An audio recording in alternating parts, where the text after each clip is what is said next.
Awakening with Brahma Kumaris. Welcome to Awakening with Brahma Kumaris. Our topic for today is a simple art of meditation. With us here at the studios today, Sister Jayanti, the European Director of the Brahma Kumaris. You're welcome, Sister Jayanti. Thank you. Sister Jayanti, the nano-90s, in the nano-90s, the buzzword is meditation. In the very beginning, we think that meditation is something that conjures images of monks in saffron robes or saints and sages on a pilgrimage in the caves.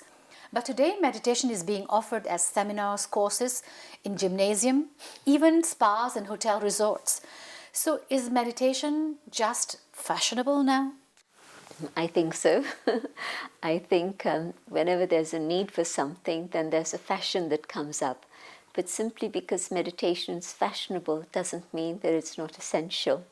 You know, when it's winter time and it's fashionable to wear an overcoat, it's fashion, but it's also a need. In the same way, I personally think that meditation is a response to the needs of our times, because we're under so much pressure that the human being reacts with a lot of stress to all of that. And meditation is the most effective way to be able to deal with stress and be able to manage our life in today's situation. So if meditation is the need of the hour, where is the hour in the day? Right from juggling careers, home life, people don't even have time to go for a holiday. When do you find a spot for meditation? It's not a question of making extra time for meditation. Yes, one might need to create a little bit of space to learn initially, but more it's a question of allowing meditation to be integrated within my life, which is what special Rajyoga meditation is about, because Rajyoga is the integration of meditation into our lifestyle, so that it's not that I'm having to go away on a retreat somewhere and only then I meditate. Yes, I can do that also, but meditation is giving myself space and time in here, because we have enough space and time in which we're doing all sorts of things which are not so useful, even watching television. I hope that watching this program is useful. But say you watch the news, then after the news there's all sorts of things that come, and you just sit there and you're watching and you're not bothering to turn off the TV. So people do have enough time for the things that are important, but we need to be able to prioritize and see what is it that's important for me. And when I can do that, then I'll begin my day with meditation and have a higher state of awareness through the day, so that I'm able to maintain that consciousness and do the things I need to do with a better quality of consciousness. If I can stop you there a little bit, you said meditation, or specifically the Rajyoga meditation, is something that I can do just by elevating my consciousness. So I could be meditating when I'm drinking my coffee at Starbucks. I could be meditating when I am standing in the supermarket queue, because I don't need a specific time, specific place. Is this what you mean Rajyoga meditation is? Absolutely. Because say for example, when I'm having a cup of tea, whether at home or in a restaurant somewhere, or a cup of coffee, wherever, the actual action of giving the physical body sustenance is a very simple act. It doesn't require my intellect to be focused on, is the cup full? How many times do I put in the sugar? I've done it once, or I haven't done it, and that's it. But the rest of the time, I'm cogitating, I'm reflecting, I'm thinking about past, I'm thinking about future, I'm thinking about all sorts of things that I don't need to be thinking of. And meditation says, well, those are the moments which are very valuable. Those are the times when, instead of just letting the energy of the mind scatter here and there and serve no purpose, I can actually focus my mind and turn inwards and connect with the inner being and my own inner values, so that then I can come to a state of higher awareness whilst I'm doing simple things like waiting in a supermarket. So what is the direction of my mind at that time? Is it just for me? Where do I tell my mind to go? You've actually hit it absolutely on the spot. Meditation is everything to do with my own inner world within. And that first and foremost means looking at my mind. Where is my mind going? And just a simple act of looking and seeing where are my thoughts going, that's the first step of meditation. And when you become aware that your thoughts are actually not going anywhere, they're going just simply to a dead end most of the time. They're going round in the same pattern, the same circle. And there's no creativity coming in within your thoughts. There isn't anything new that's being generated out of your own mind. That's when you realize that meditation means to channel the mind in a very specific way, to use my thoughts to be able to create something very beautiful within and connect with the original truth and beauty which is within the inner self. That's a supermarket of meditation. So many different schools of meditation. What is different about Rajyoga meditation? Yes, there are meditations which help you relax, and that's wonderful.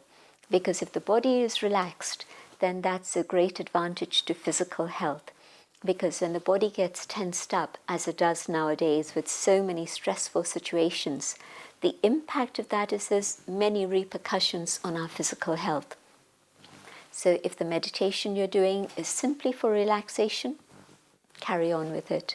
Raj Yoga meditation, because it's helping you go inside, it has a tremendously calming and soothing effect, a relaxing effect on the physical body, where I've been feeling a little bit tense for whatever reason. Just go inside and you'll find that the body relaxes very comfortably, very easily. And then yes, where my feelings and my emotions have been a little bit battered for whatever reason, and there's 1,000 different things that keep happening in our lives today, at that moment, if I just take that 1 second, literally it's a second, to choose whether to react outside, and of course then the emotional storm will get even further, it'll get worse and worse, or if at that moment I decide I'm going to go inside, I'm going to connect with the original truth that is within my own being.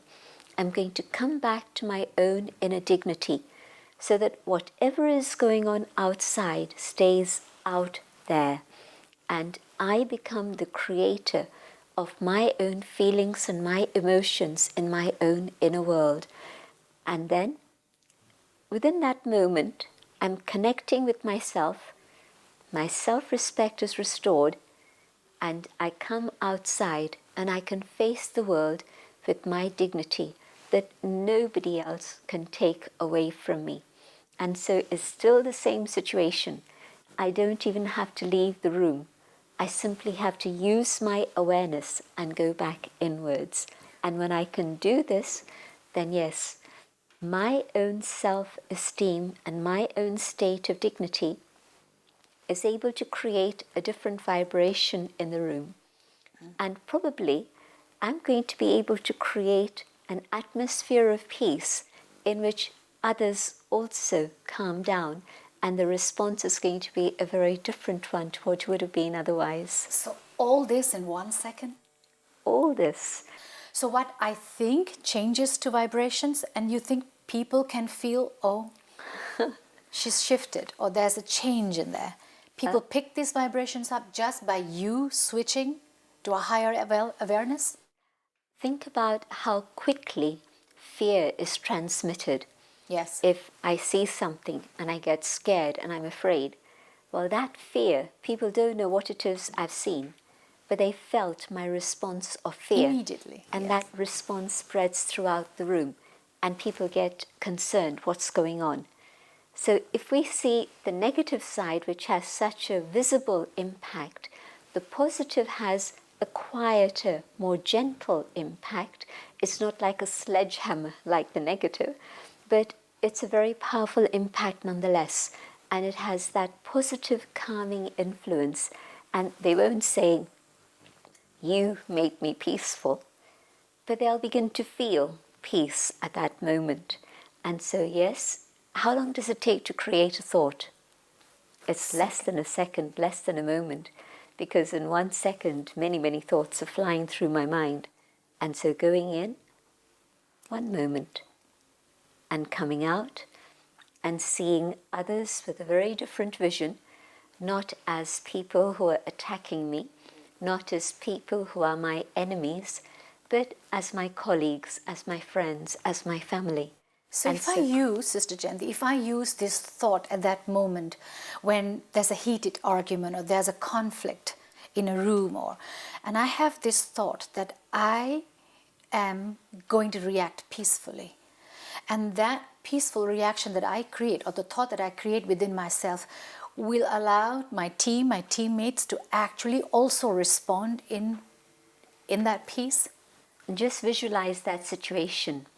Here's a group of 5 of us, and 4 of them are reacting together. And I consciously choose not to react with a level of competition or aggression or chaos, but just stay very peaceful and calm. They'll carry on with their things, yes. But they'll look towards me at some point and they'll say, "But what do you think?" And I'll say very calmly, just with that tone of voice even, because my state of mind is reflected in the quality of my voice too.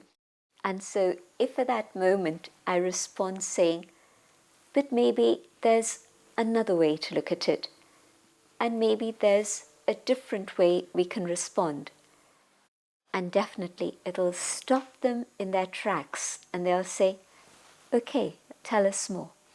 What would be, you've really got me fired into thinking that if this is possible at my workplace, this is possible in my home, and the impact is so fast.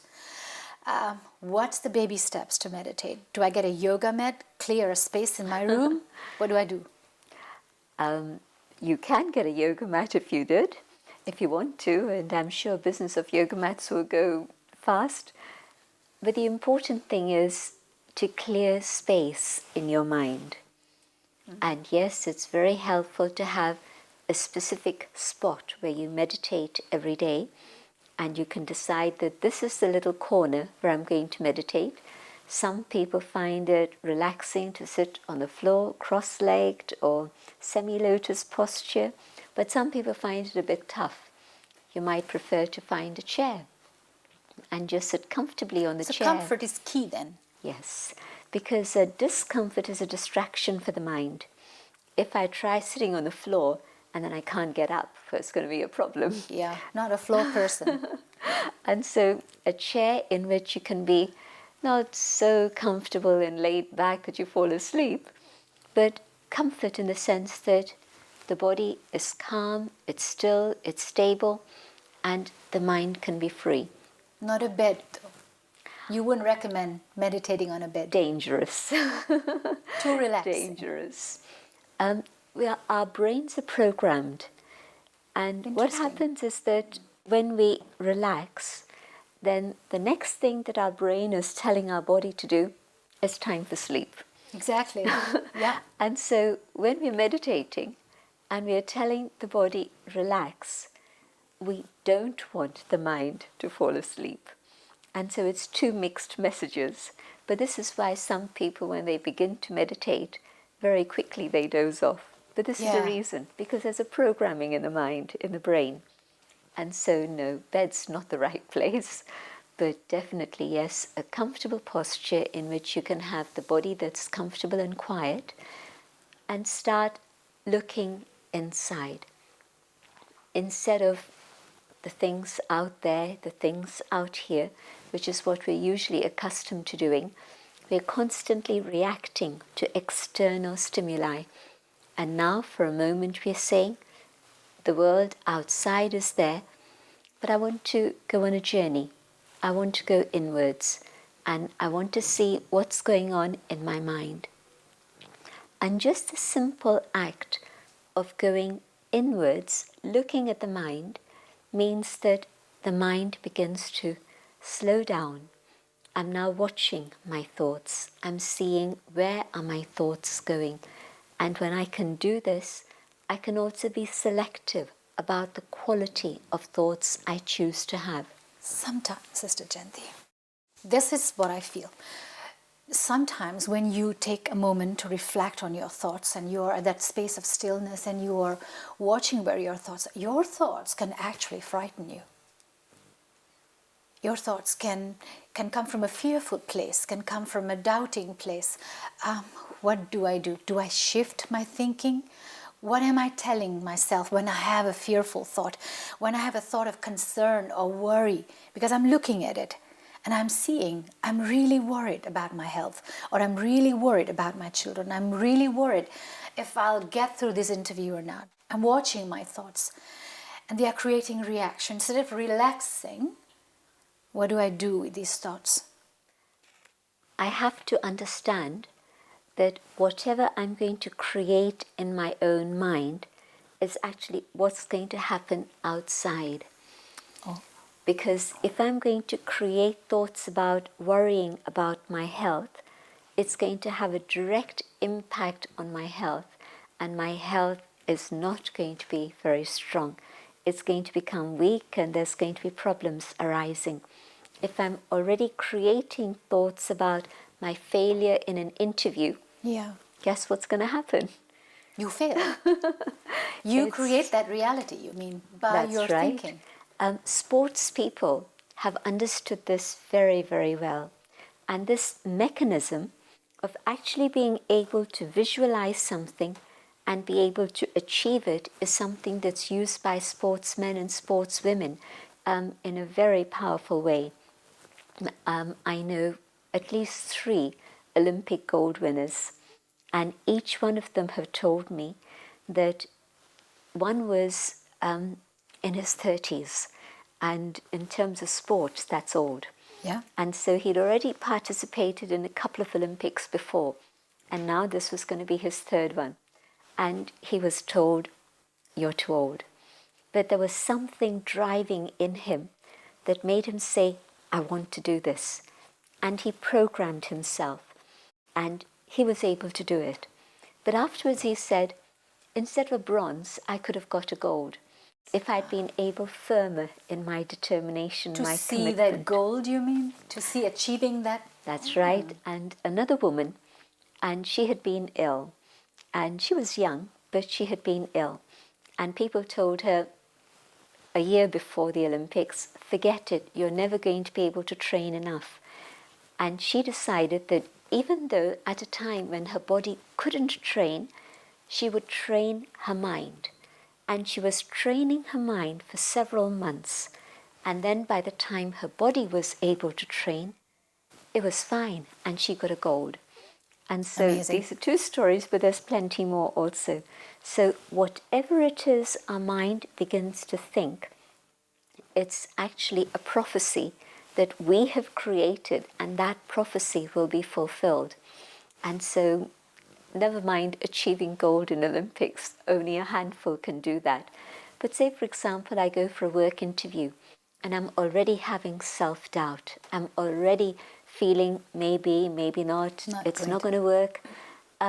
What's the impact on the panel that's interviewing me?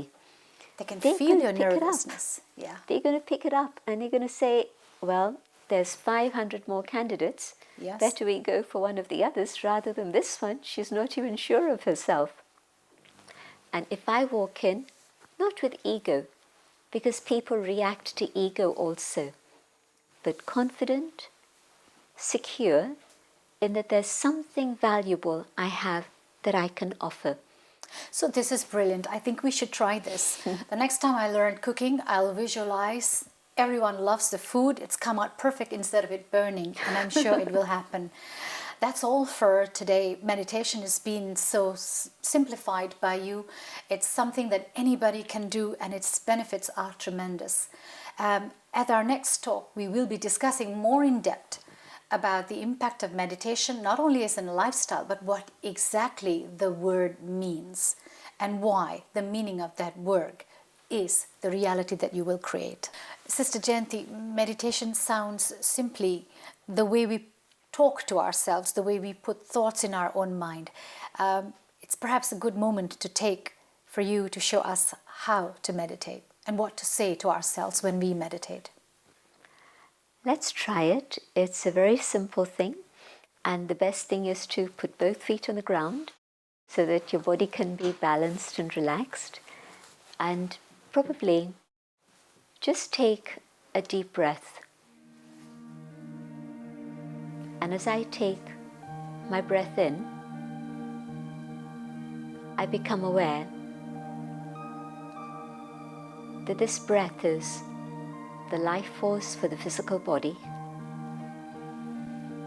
but my thoughts are part of the inner living being, the spiritual being that I am.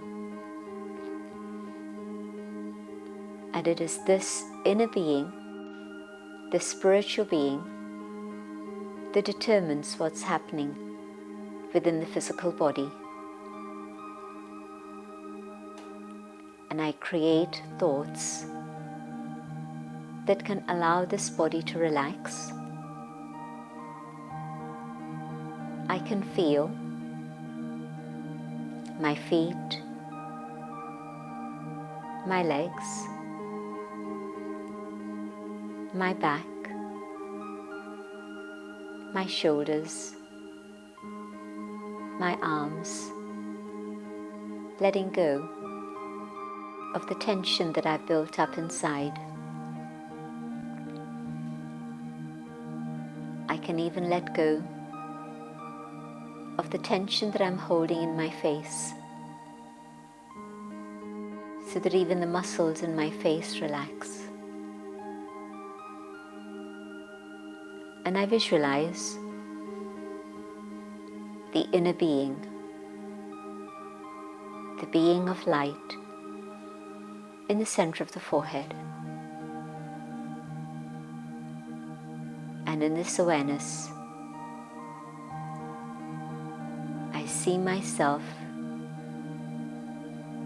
in my original, perfect state of goodness, of beauty, of truth. This is how I used to be. And I now remind myself that this is how I am, deep down within. I had forgotten this and become caught up in the external. But now, understanding that I am this being within, I connect with that goodness within. And in this awareness of who I truly am, the light within shines. Having forgotten myself, the light had been extinguished, and there was darkness. But now, aware of this inner being, the light of truth, the light of peace begins to shine. I remember I am a being of peace. I am a being that was originally clean and pure. In this awareness,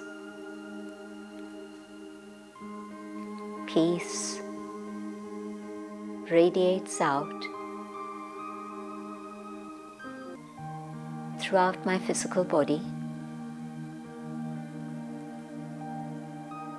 Light radiates out into this precious physical chariot of mine, and it heals, it soothes, and even energizes. And peace goes out further, out into the room, out into the world. And in peace, I am content that all is well, and all will be well. Holding this awareness, I let my thoughts come back to the awareness of my physical situation and the time here and now.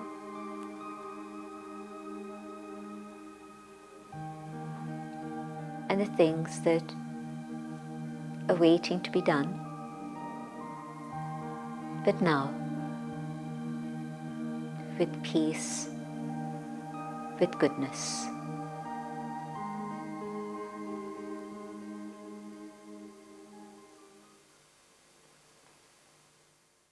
That was amazing. I must admit, the sound of your voice, the beautiful words that you spoke, yes, I was calmer. But after a minute or so, my mind raced to the things I have to do, the questions I have to ask. It just raced to the things, normal things that I need to handle. Perhaps what would be great is we dig deep into this word, meditation. And you spoke about the being of light.